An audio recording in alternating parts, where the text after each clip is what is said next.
오늘 말씀의 제목은 애통할 때까지 개인뿐이다. 우리에게서 애통이 터질 때까지 진정으로 사는 것은 아무것도 없습니다. It's just game. 왜냐 그러면 삶이 게임이니까요. 니보다 내가 얼마나 잘 되냐, 이기냐, 지냐, 뭐 니보다 내가 얼마나 높으냐, 내가 강하냐, 네가 강하냐. It's just game. 게임이라고 중요하지 않은 건 아닙니다. 그렇지만 게임에 이겼다고 행복하지도 않은 거고요. 게임에 이겼다고 해서 자기가 다른 사람보다 다 잘난 것처럼 느껴지지도 않습니다.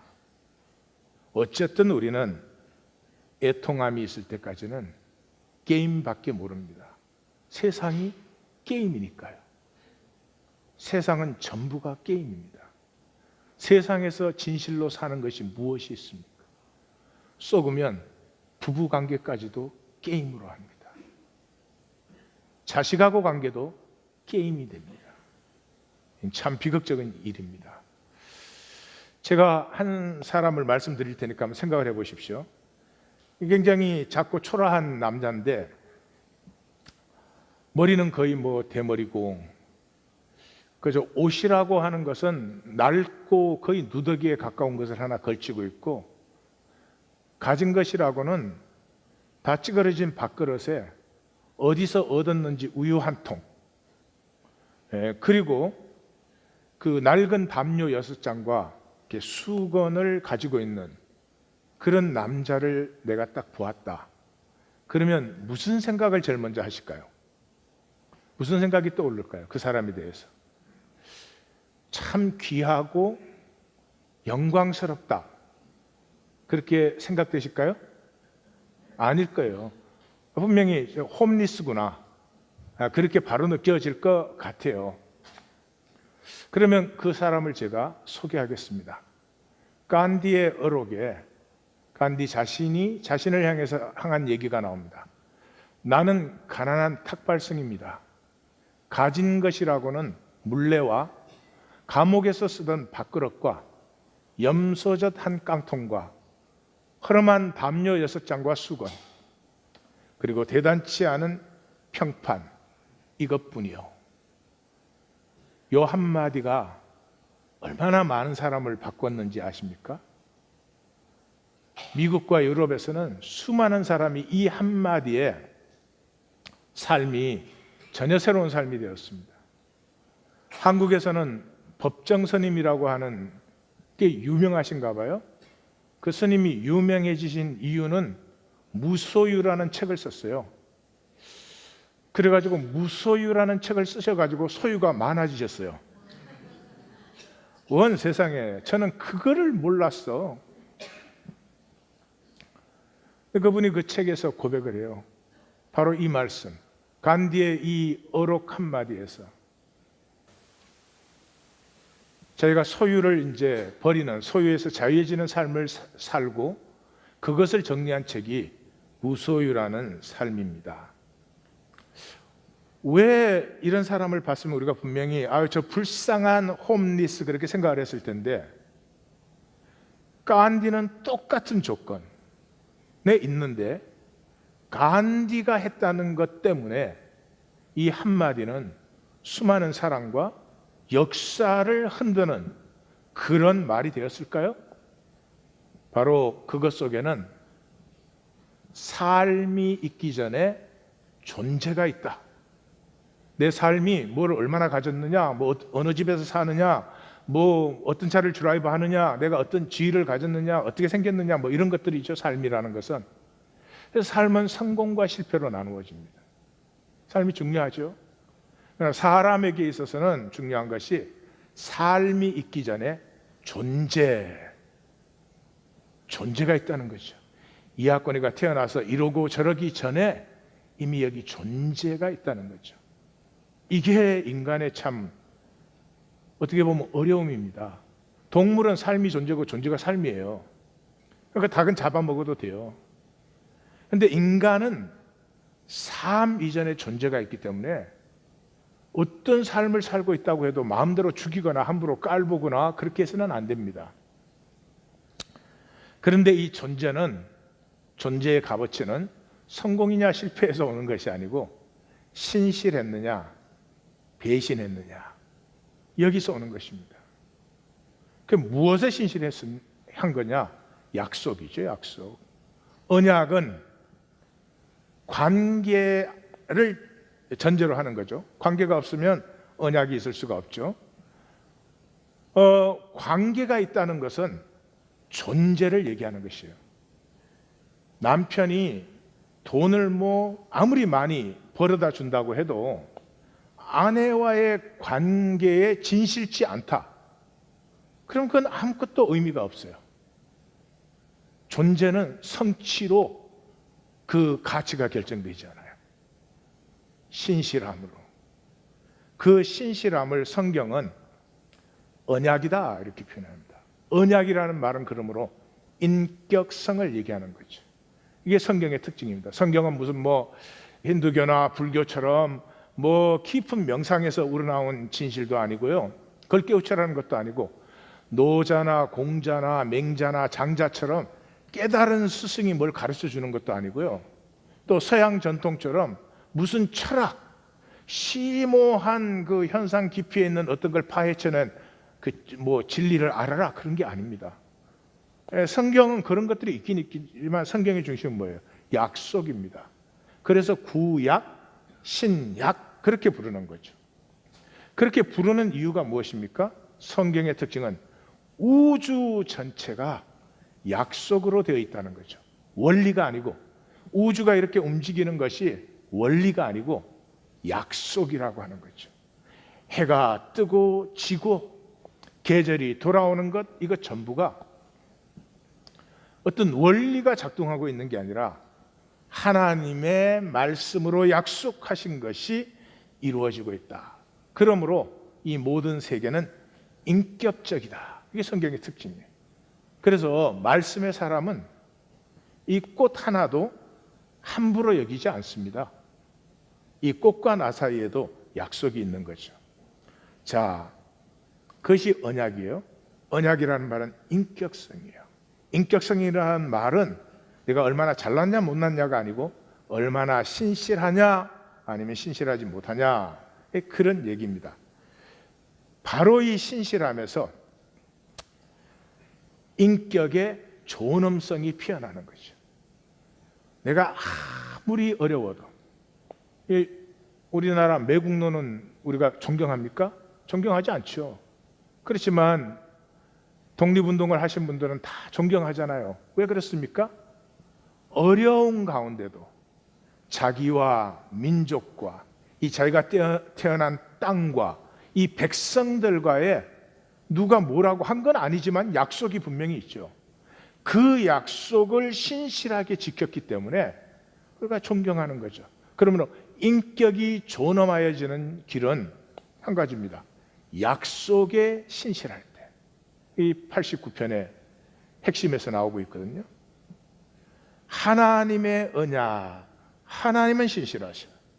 그 언약을 신실하게 받은 사람, 이 받은 사람은 그 약속이 이루어질 때 물론 하나님이 높아지시지만 하나님만 높아지는 게 아니라 그 주의 이름을 기뻐하는 그들도 주의 공의가 이루어지는 그때에 높아진다. 주님이 그들이 힘의 영광이 되며 그들의 뿌리, 주의 이 은총, 변하지 않는 약속의 신실하심으로 그 신실하심을 신실하게 받은 백성들도 같이 높아진다. 그러니까 우리의 존재를 가치 있게 만드는 것, 나라고 하는 존재를 떳떳하고 복되게 만드는 것은 무슨 위치나 명예나 권력이 아니고 약속의 신실함이다. 그것은 이제 인격성이라고 해요. 그러므로 인격성에서는 결과가 중요하지 않아요. 얼마나 성공했느냐, 뭘 이루었느냐 그게 중요하지 않고요. 진실성이 중요해요. 진실성. 사실은 우리 모두는 진실한 사람을 만나고 싶어하고 진실한 사람과 친구가 되고 싶고 진실할 때 가장 행복해요. 남편과 아내가 언제 행복할 것 같습니까? 돈 많을 때? 아닙니다. 말할 필요도 없죠. 아내가 남편의 진실을, 남편이 아내의 진실을 진정으로 서로 믿고 교류할 수 있을 때, 그때 사실은 행복하죠. 떳떳하죠. 예. 그래서 성경의 마귀는요, 마귀는 성경에 의하면 가짜 만드는 자예요. 왜냐하면 생명의 존엄성은 진짜됨에 있기 때문에 이 마귀는 우리를 어떻게든지 가짜로 만들어요. 왜 가짜로 만들까요? 가짜의 특징은 낮은 의식으로 살아요. 가짜는 그때그때 임기응변으로 떼어나가면 돼. 진실은 결코 나눌 수가 없어. 이 거짓의 사람은 작은 것도 진실을 얘기 못해요. 무언가 자기가 컨트롤해서 말을 해야 돼요. 참 불쌍한 사람이죠. 그래서 이 가짜로 사는 사람의 특징은 의식이 낮아집니다. 의식이 낮아지면 어떻게 해요? 세상이 시키는 소리를 그대로 듣습니다. 마귀의 종이 됩니다. 돈이 있어야 돼. 돈이 필요한 거지. 돈이 없으면 큰일 나. 그럼 그게 목을 매달고 살게 됩니다. 그것밖에 안 보입니다. 그래서 예수님은 마귀를 거짓의 아비, 또 하나님 나라 비유에서는 가짜, 가라지를 씹는 자를 마귀라고 해요. 근데 이 가짜가 되면은 특징이 두려움이에요. 두려워요. 될 것도 안 될 것 같아. 기도 응답은 물론 없어요. 다른 사람의 기도는 다 응답돼도 내 기도는 응답 안 된다는 걸 스스로 알아요. 뭐 조그만 일만 일어나도 마음이 막 불안하고 두렵고 흔들리고 갈피를 못 잡고 이래요. 왜 그런 줄 아세요? 중심이 두려우니까. 가짜는 이거 탈로 나면 어떻게 되나. 그래서 미국 오는 비행기에서 안수받은 사람은 새로운 성도가 올 때 두려워. 옆자리에 있던 사람 아닌가.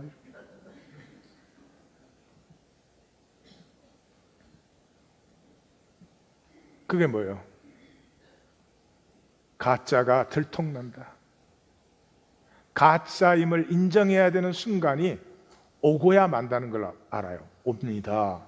영원히 가짜 될 수는 없어요. 옵니다. 지금 오면 복이고 나중에 오면 큰일이에요. 그래서 예수님이 그러시잖아요. 이 종교에는 이제 가짜 신앙을 얘기하는 건데, 그 사람들은 눈으로 보고 귀로 들어요. 못 보고 못 듣는 건 아니죠. 그러나 보고 들어서 마음으로 깨달으면 어떻게 해요? 내가 가짜입니다. 인정을 해야 되잖아요. 그때 내 모든 세계, 이때까지 살아온 모든 세계가 다 무너져 버리는 거예요. 그러니까 이게 참 두렵고 어떻게 할 수가 없어요.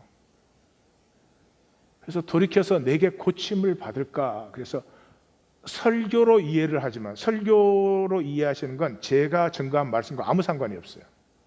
자기식으로 자기가 다 요리한 거예요. 네, 제발 소금을 너무 많이 치지는 마세요.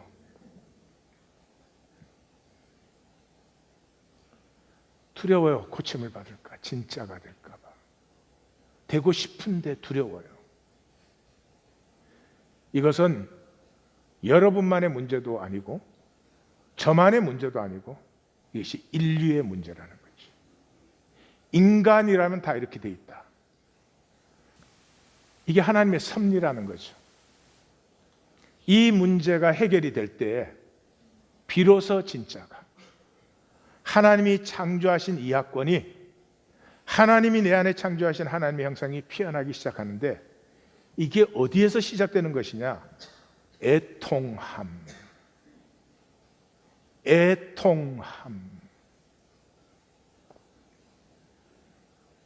애통함이 있어야 내가 열려요. 내 존재.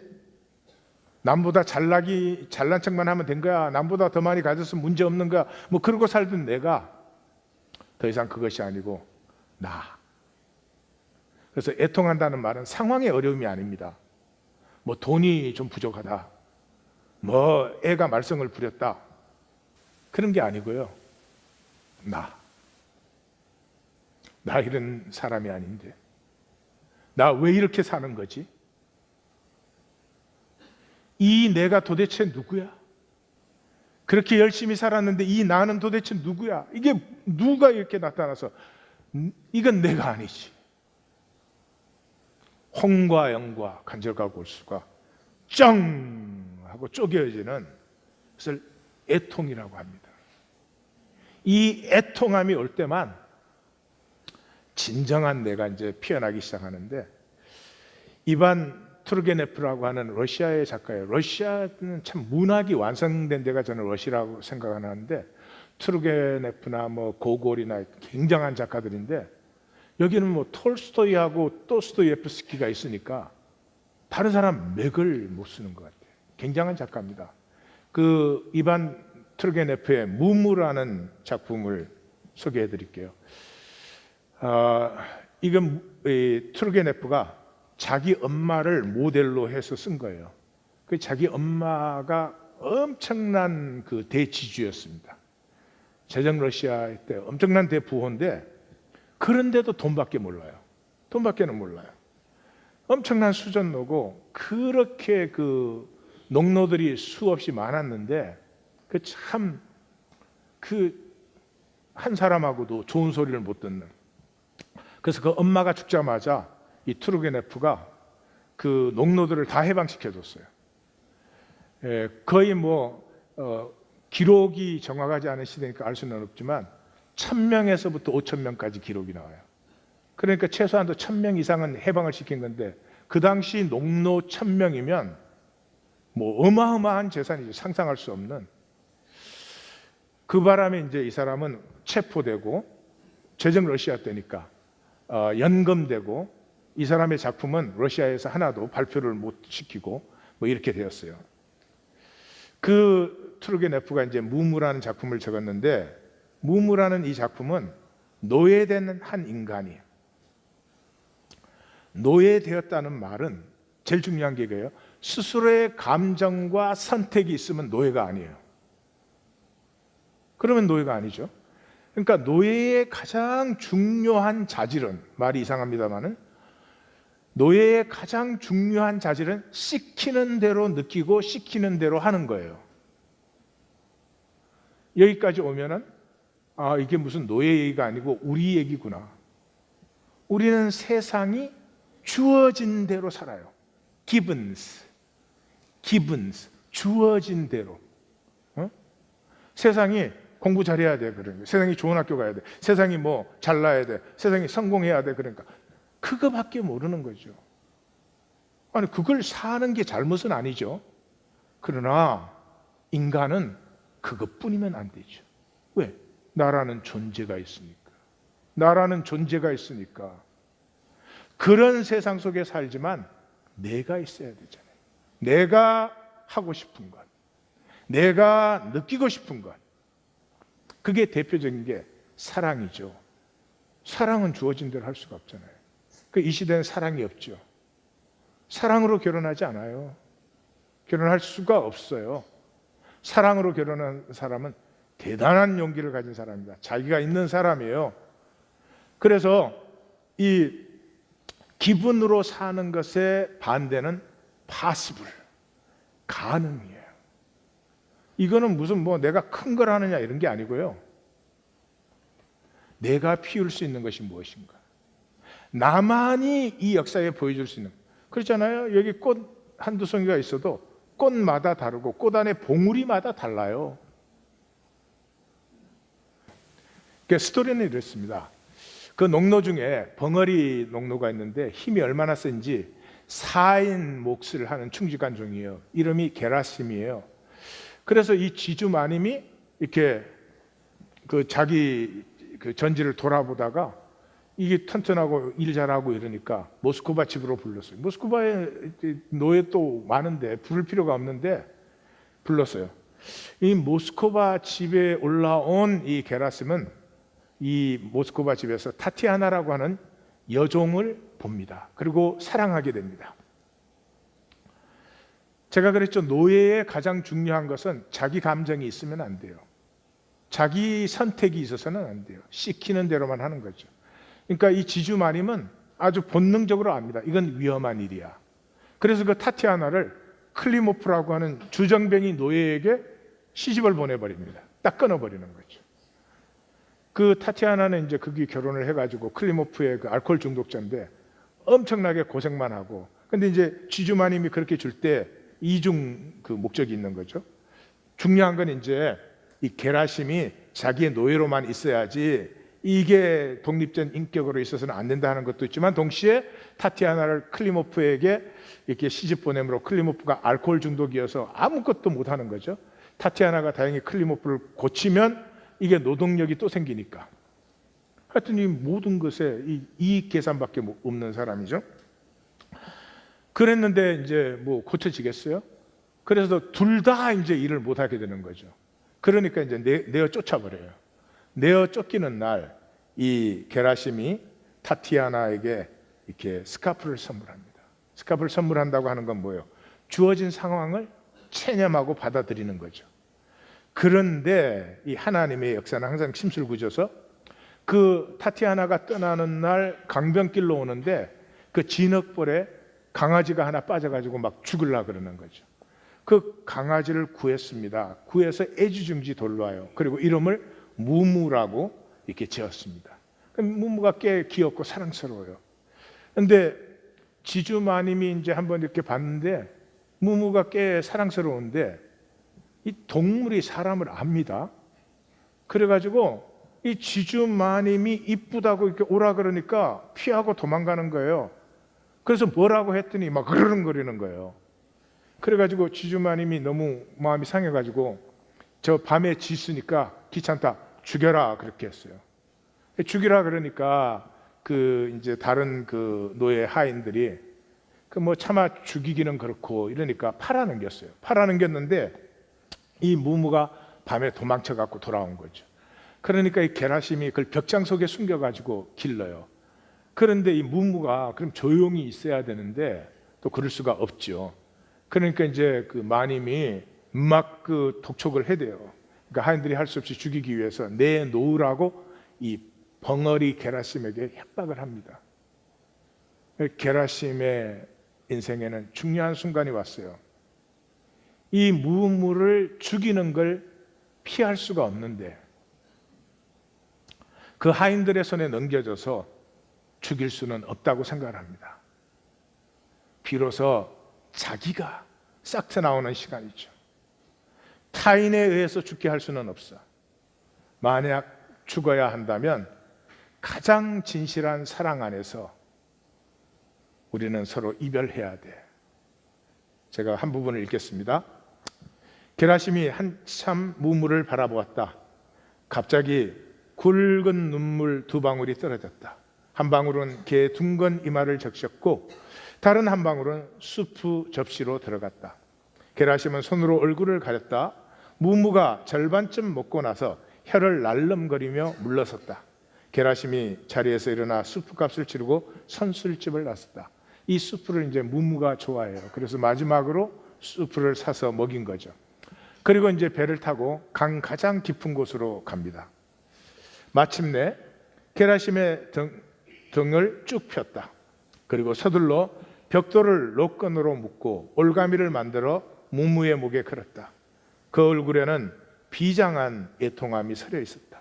그는 강 위로 무무를 들어 올려 마지막으로 보았다.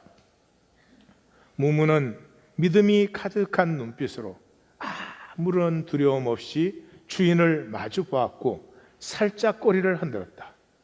게라심은 비통한 얼굴을 뒤로 돌리고 손을 놓았다. 그에게는 아무런 소리도 들리지 않았다. 물속으로 떨어지던 무무가 짧게 내지른 비명도 철썩거리는 무거운 물보라 소리도 그에게 가장 시끄럽고 소란했던 날은 그렇게 아무 소리 없이 고요했다. 우리에게는 제 아무리 고요한 밤도 소리 없이 지나갈 수 없지만 말이다.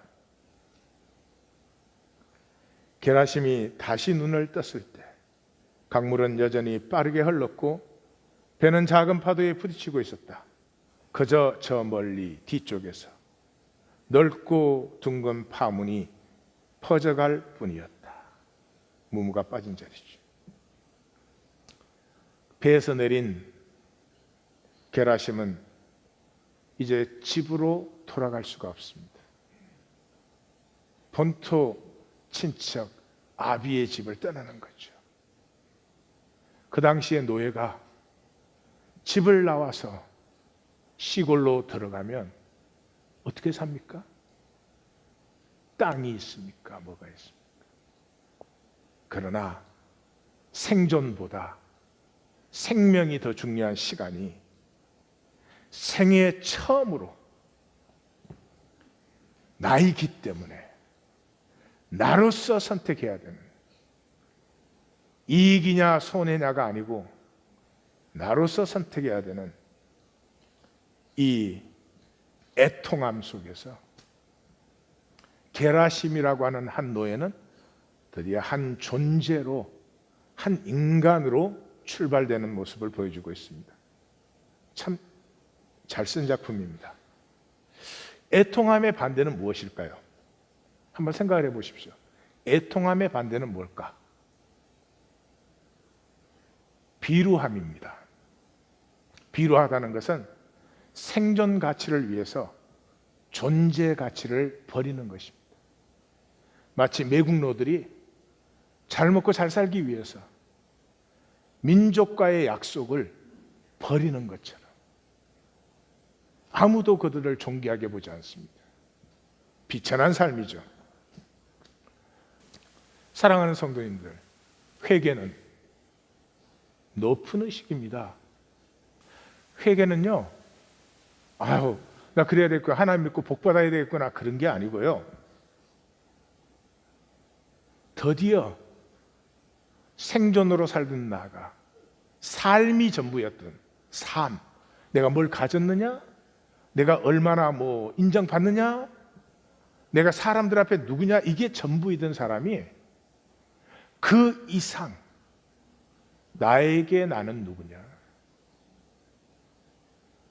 나는 나를 떳떳해 하는가, 나는 나에게 내가 귀한가, 이것이 만나지는 자리에 내 상황이 힘들어서, 내가 뭐가 어려워서가 아니고요, 나 왜 이런 사람이 됐지? 나 왜 이렇게 살고 있는 거지? 드디어 삶, 생존의 껍질이 끼어지고 생존이 피어나는 그 순간에 중요한 것은 더 이상 나의 처지만 생각하지 않아요. 그것이 열리는 순간에 알아요. 이 땅의 모든 사람이 다 힘들게 살고 있다는 것을. 모두가 아파하고 있어요. 그전에는 남을 원망했어요. 판단 정지했어요. 왜 저렇게 살까? 젊은 사람이 꿈도 없나? 꿈이라는 게 집 한 채 가지는 거야. 이런 답답함이 쓰러져 버립니다. 이 존귀한 인간을 그렇게 낮은 의식으로 내려버리는 이 세상에 대한 그 분노, 새로워져야 된다와 동시에 이 땅의 모든 아픔에 자기도 같이 연대되어 있음을, 다시 말해서 나의 아픔이 열리면서 이 땅의 아픔 전체를 느낍니다. 다시 말해서 아버지의 가슴을 느끼기 시작하는 거죠. 그때 바로 그 순간, 그 빅뱅의 순간, 분명히 나의 아픔이었는데 나의 아픔뿐만이 아닌 이 땅의 아픔에 대한 어찌할꼬, 여기에서 하나님의 나라가 열리는 거죠. 그게 사도행전 2장이죠. 시편 89편은 그것을 노래하고 있어요. 길지만 내용은 간단합니다.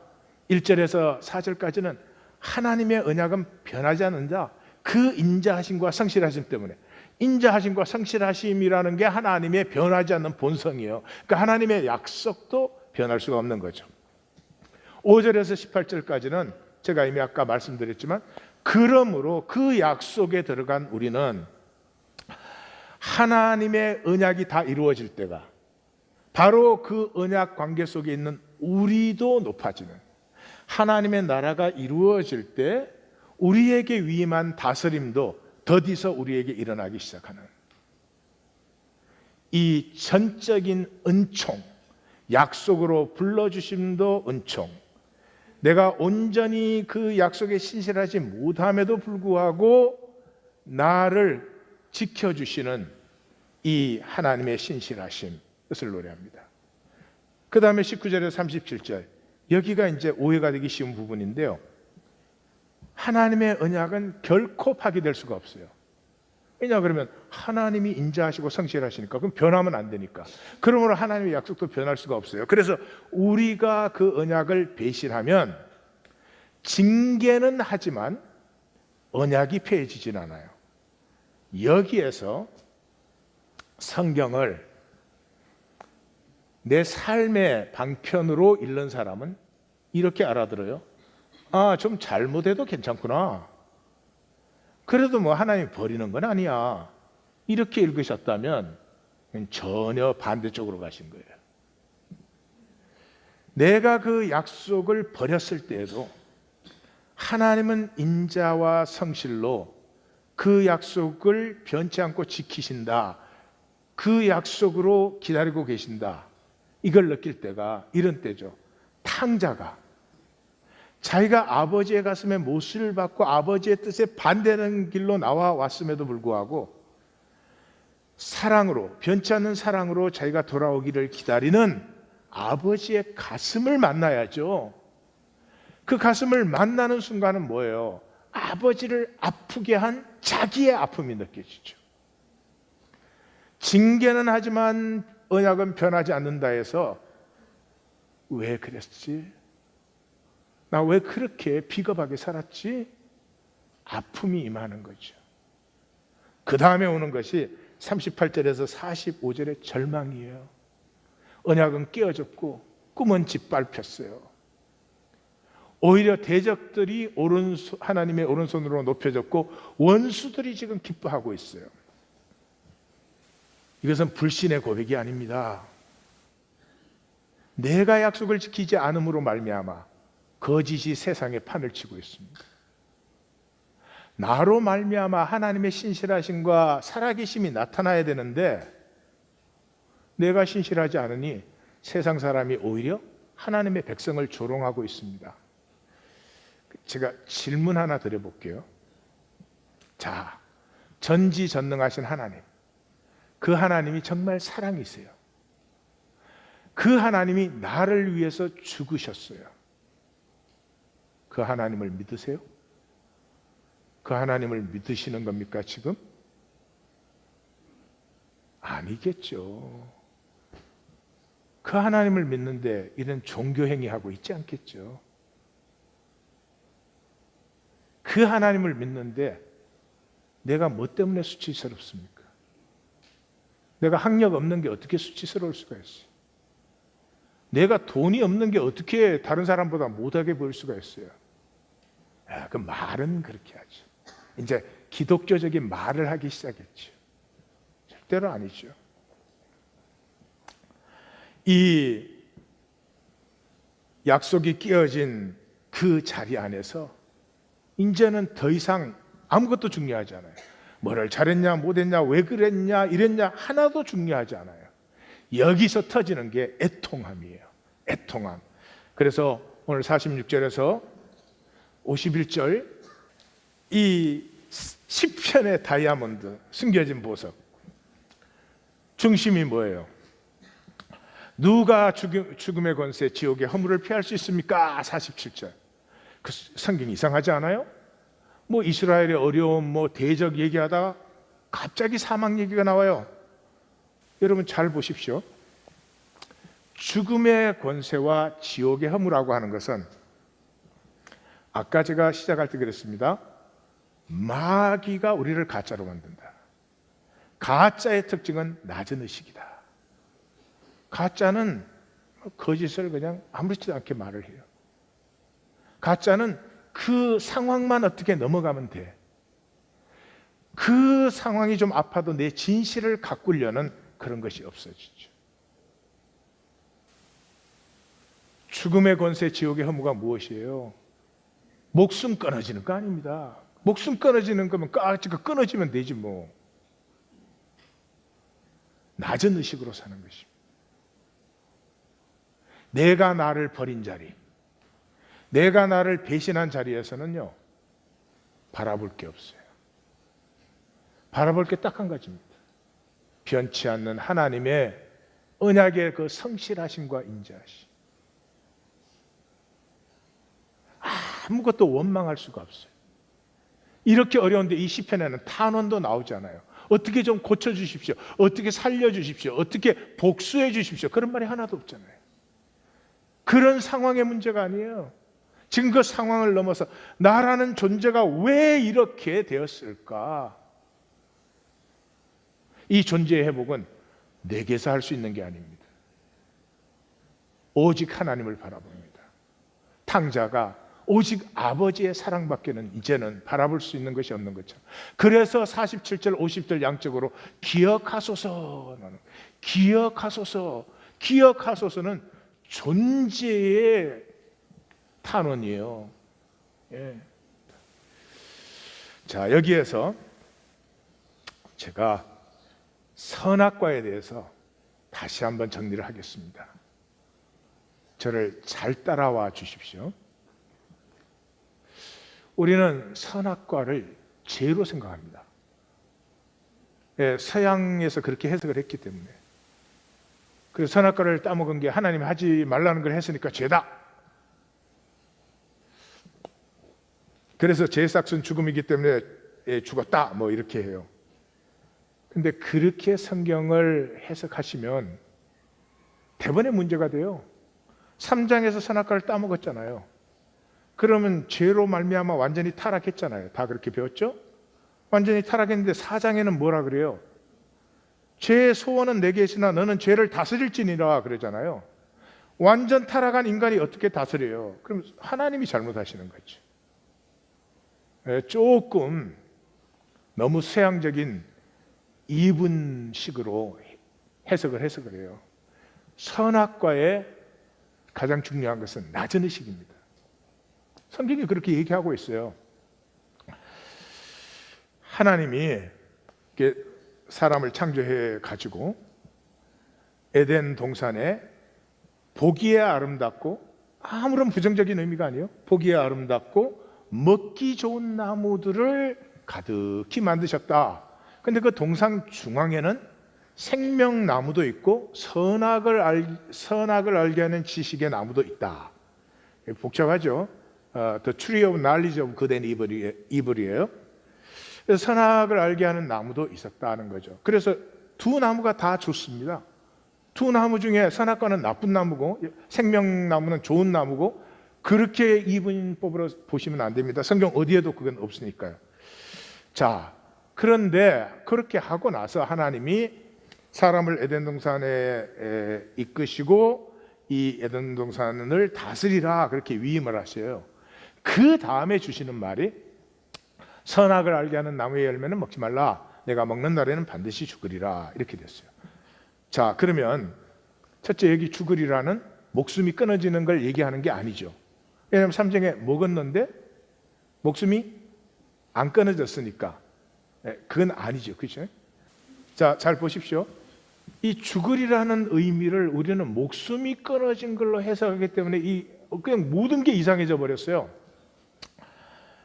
자, 먼저 그러면 선악을 알게 하는 나무의 열매는 먹지 말라 한 이유부터 보십시다. 나쁜 나무가 아니라 그랬죠. 선악과의 열매는 선과 악을 알게 해주는 거죠. 선과 악을 알아야죠. 만약 우리가 선과 악을 모르면 어떻게 되겠어요? 엉망진창이 되겠죠. 혼돈과 공화, 흑암의 깊은 속에 빠지겠죠. 자, 선과 악을 우리가 분명히 분별하고 판단할 수 있어야 되는데, 선과 악을 판단할 때는 싫든 좋든 내 중심으로 판단하는 거죠. 내가 중심이 돼서 판단하는 거예요. 그게 옳은 판단이어도 그렇고 옳지 않은 판단이어도 내 중심으로 판단해요. 그러니까 내가 내 중심으로 선악을 이렇게 다 판단을 하려고 하면은 내가 모든 것을 알 때에만 그 선악의 판단은 진실된 게 되죠. 그 다음에 이 부분이 중요합니다. 선과 악 그러면 선하고 악하고만이 있는 게 아니라 동, 서, 남, 북 이러면 동쪽, 서쪽, 남쪽, 북쪽만 얘기하는 건가요? 세상 전부를 얘기하는 건가요? 전부를 얘기하는 거죠. 그러니까 선악의 지식이라고 할 때는 모든 지식을 얘기하는 거예요. 그러면 모든 지식을 갖는 사람은 모든 걸 품게 되어 있어요. 아는 만큼 품어요. 이 자식이 잘못해서 다른 사람은 다 쟤 갖다 버려야 돼. 쟤는 이제 싹수가 노래 쓸모가 없어. 그래도 엄마는 제가 목사를 잘못 만났어요. 품는 거예요. 왜냐 그러면 엄마는 자식을 아니까. 그러니까 지식을 가졌다는 것은 품는 거예요. 근데 품는 건 마음으로만 될까? 안 돼. 능력이에요.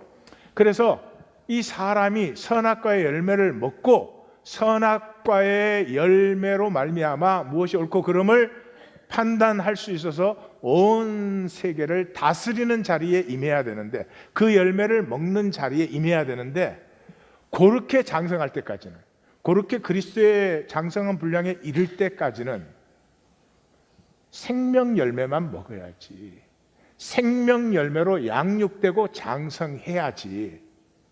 그러니까 하나님의 섭리는 무조건 이루어지게 돼 있어요.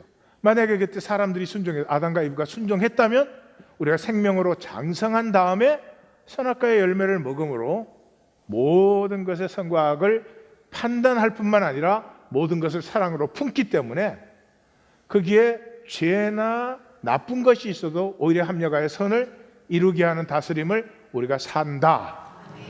예.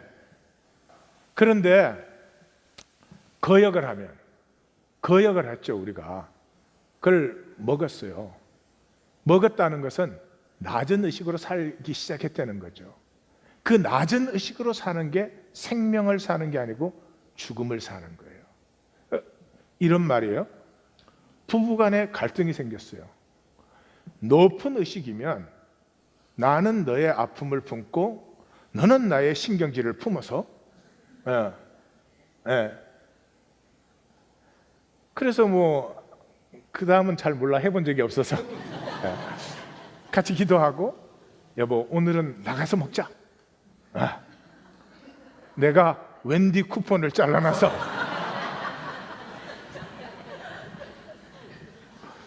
딱 이렇게 해서 합력하여 선을 이루게 되는데, 낮은 의식은 단절이란 말이야. 그러니까 네가 나한테 잘못하면 그걸 공격해, 내 의를 세우기 위해서. 자, 이게 내 마음대로 한 말이냐? 아니다 이 말이죠. 3장에서 설명을 해줘요. 3장 시작에 덜짐승 중에 뱀이 가장 간교하니라 이렇게 나와요. 우리는 번역을 간교라고 했는데 저거는 지혜롭다 이렇게 번역을 하는 게 가장 좋을 것 같아요. 아룸이라는 단어예요. 아룸이라는 단어인데 이게 딱 11번 나와요. 그러니까 여기 위에 10번 나오는 거죠. 10번 중에 8번은 전부 슬기로운, 지혜롭다로 번역되어 있어요.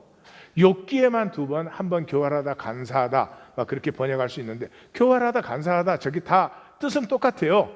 그 지혜를 최대한도로 발휘했다는 거죠. 문제는 뱀이 나쁘다가 아니고요. 문제는 여기에 있어요. 성경이 말하는 그대로 뱀이 동물 세계에서는 제일 지혜롭다는 거예요. 예? 하나님이 지으신 그 동물들 중에서는 뱀이 제일 지혜로워요. 그런데 사람이 누구하고 교통을 해야 될까? 하나님하고 말씀이 통해야 되고, 그 다음에 이분은 누구하고 대화를 해야 될까? 남편하고 아담하고 대화를 했어야지. 근데 뱀하고 대화를 했어요. 이런 말이에요. 애들 학교 보낸 다음에 동네 아줌마들이 카페에 모여. 근데 누구의 얼굴이 반가울까? 이렇게 만나면 은근슬쩍 저 옆집 아줌마 씹는 사람, 그 사람이 반가울까? 만나면 말씀 만나게 합시다.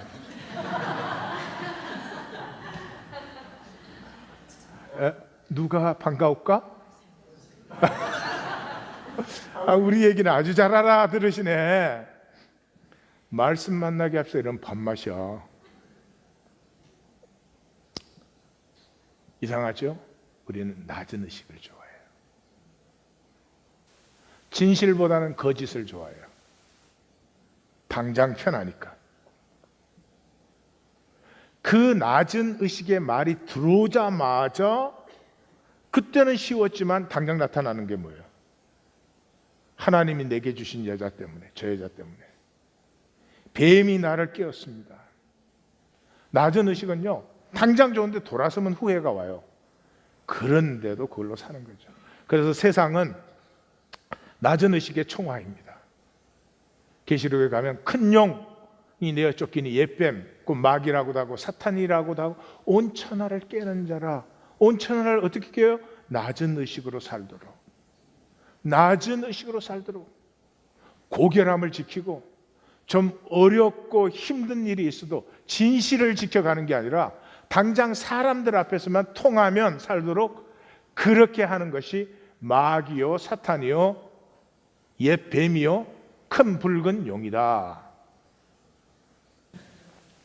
여러분, 세상은 무조건 악이고 신앙생활하면 무조건 선이고, 그럼 뭐가 문제겠어요? 세상은 무조건 악인데 악을 살 사람이 있어요? 그렇게 하려고 그래도 안 되어져요. 근데 왜 그렇게 살아요?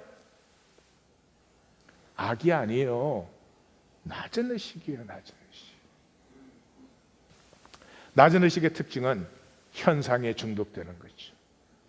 낮은 의식은 보이는 것밖에 없어요. 관심이 다른 사람이 나를 어떻게 보느냐밖에 없어요. 문제는 이것이에요. 그런데 하나님 나라는 이 현상적 보상이 없다는 것이에요. 다시 말씀드립니다. 하나님의 나라는 이 현상 세계에서 현상적 보상을 하지 않아요. 하나님 나라의 상은 오직 믿음밖에 없어요. 오직 믿음밖에 없다는 말은 내가 죽을 때까지라도, 내가 죽을지라도 하나님의 인자하심과 성실함을 바라보는 거지, 하나님이 인자하고 성실하기 때문에 내가 약속을 지켰으니까 하나님은 다이아몬드 2마를 내 위에 쏟아, 그런 일은 일어나지 않는다는 거죠. 이게 쉽지 않은 문제예요. 이걸 얘기한 것이 히브리서 11장이에요. 히브리서 11장에 13절, 이 사람들이 다 믿음을 따라 죽었으며, 우리식으로 성경을 읽으면 저기 저렇게 돼야 돼요. 이 사람들이 다 믿음으로 총리되고 대통령되고 교황이 되었는데, 이렇게 나와야 돼요. 믿음을 따라 죽었어. 약속을 받지 못한 상태에서. 그들은 이 세상에서 aliens and sojourners, 외국인과 나그네로 살았어요. 14절. 그들이 이렇게 말하는 것은 본향을 찾는 자들이에요. 이 본향은 현상세계의 본향이 아니고 내 존재가 출발된 그 나온 바 본향을 생각하기 때문에 16절, 그 더 나은 본향을 사모함으로 살았기 때문에, 그래서 하나님이 나는 저들의 하나님이다 라고 하기를 부끄러워하지 아니하셨다. 그래서 히브리서 11장 시작을 이렇게 하는 거예요. 믿음은 바라는 것들의 실상이요 보이지 않는 것들의 증거니. 하나님의 인자하심과 성실하심, 그 언약은 그러므로 피하지 않아요. 그러나 그 현상세계에서 그것이 온전히 나타날 수가 없어요. 그럼에도 불구하고 하나님의 변하지 않으심, 하나님의 말씀, 하나님의 약속이 이루어짐을 나는 믿음으로 바라보는 거죠. 그래서 히브리서 11장은 이렇게 결론을 내립니다. 이 사람들이 다 믿음으로 말미암아 증거를 받았으나 약속된 것을 받지 못하였어요. 그것은 더 좋은 것을, 우리가 그 약속을 온전히 신뢰할 때 그들로 온전함을, 이 약속에 대해서 증거한 무수한 증인들의 그 삶이 이제 완성이 되는 것이죠. 자, 더 큰 문제가 이것이에요. 우리에게 애통함이 없는 것이죠. 이 애통함이 우리가 신실해서 이 약속이 이루어지는 것이 아니라 이 애통함에서 신실함이 피어나는데 이 세상 속에 애통함이 없습니다. 끝까지 나 정당화하는, 내 옳다는 소리를 들으려고 하죠. 그러니까 종교는 뭐 점점 더 힘을 갖게 되겠죠. 그래서 사도행전에 어찌할꼬, 약속을 다시 증거받았을 때 그 약속에 신실하지 못했던 어찌할꼬. 그래서 예수님의 사역은 그거 하나였잖아요. 회개하라, 천국이 가까웠다. 이 회개하라는 것은 존재의 애통함이 깨어짐으로 말미암아 내 안에 있는 하나님의 형상의 높은 의식이 피어나는 것입니다. 정리를 해보십시다. 성경은 왜 약속을 얘기하나? 깨달음을 얘기하지 않고, 무슨 종교적 진리를 얘기하지 않고, 무슨 구원의 비밀을 얘기하지 않고 약속을 얘기합니다. 왜냐 그러면 우리는 삶에는 두 차원이 있죠. 생활의 차원이 있어요. 생명을 누린 차원이 있죠. 우리는 생활을 누린 걸 삶이라고 합니다. 삶의 모든 것은 게임입니다. 게임이에요. 우리끼리 만든 거예요. 얼마나 더 가졌느냐, 누가 더 잘났느냐, 누가 더 성공했느냐, 누가 더 높아졌느냐 등등은 우리의 게임이에요. 하나님에게서 나온 것이 아니에요. 우리끼리 만든 것이. 그 하나님이 허락은 하셨죠. 이 게임을 하는 데는 기술과 뇌가 중요합니다. 이 게임의 전부는 조건뿐입니다. 조건뿐입니다. Nothing else. It's all about conditions. 너는 이렇게 생겼냐? 너는 뭐가 잘났냐 못났냐? 핵심은 불공평합니다. 이 조건의 게임은 불공평합니다. 불공평하면 게임을 공평하게 고치셔야지, 그 게임에 죽어라고 매달리는 건, 게라심이 죽어라고 지주마님의 총애만 받으려고 하면 자기를 버리는 것이죠. 조건은 불공평해요. 그러나 생명은, 내 존재는 관계로 이루어집니다. 나에게 어떤 관계가 있는가? 그리고 그 핵심은 얼마나 맑은가? 내가 하는 관계들 속에 니한테 무슨 내가 육개장 얻어먹으려고, 그건 가치가 없는 거지. 그 관계가 얼마나 맑은가, 진실된가. 행복은 그거 아니겠어요? 남편 아내가 만나서 무슨 다이아몬드 한 자루 갖고 있어야 행복해요? 아니요. 서로의 진실을 믿을 수 있는 남편과 아내, 복 중에 복입니다. 여기에 중요한 것은 기술이 아니에요. 신실함이에요. 뇌로 할 수 없어요. 내 중심, 영으로 해요. 이건 조건에 관한 일이 아니기 때문에 공평합니다. 어떤 상황, 어떤 조건의 사람일지라도 자기 생명의 맑음을 피워낼 때 그 맑음을 피워낸 만큼 그 존재가 존귀해지기 때문입니다. 약속에 신실하십시다. 생명의 영광을 누리십시다. 기도하십시다.